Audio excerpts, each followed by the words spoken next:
আলহামদুলিল্লাহ। আজকে এটা মল্লিকা আবাসিক এলাকা, মল্লিকা আবাসিক এলাকা দেখতে পেলেন। মল্লিকা আবাসিক এলাকা মসজিদের মুসল্লি ওলামা কেরাম নামাজ পড়তে হলেন। আমি নামাজ পড়লাম বায়তুস সালা জামে মসজিদ, আমাদের দক্ষিণ পল্লবী। আপনারা একটু আগে কন্টিনিউ দেখতে পেলেন।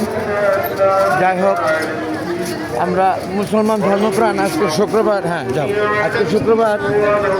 শুক্রবারের নামাজ যা ওয়াজিবটা, অর্থাৎ ঈদের নামাজের সমতুল্য সেটা আমাদের মুসলমানদের ধর্মীয় অনুষ্ঠান সর্ববীর হত্যা, ঈদুল ফিতর, ঈদুল আজহা। এরপরে প্রতি সপ্তাহে শুক্রবারের নামাজ আমরা আদায় করি। এটা ঈদের আনন্দের কাছাকাছি, কারণ ঈদের নামাজও ওয়াজিব, শুক্রবারের নামাজও ওয়াজিব।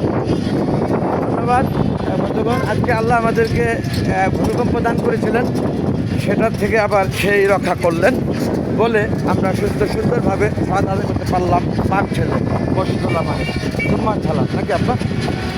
আমার ছেলেটাকে সবসময় আপনারা দেখেন, ওর জন্য দোয়া করবেন, আমার জন্য দোয়া করবেন।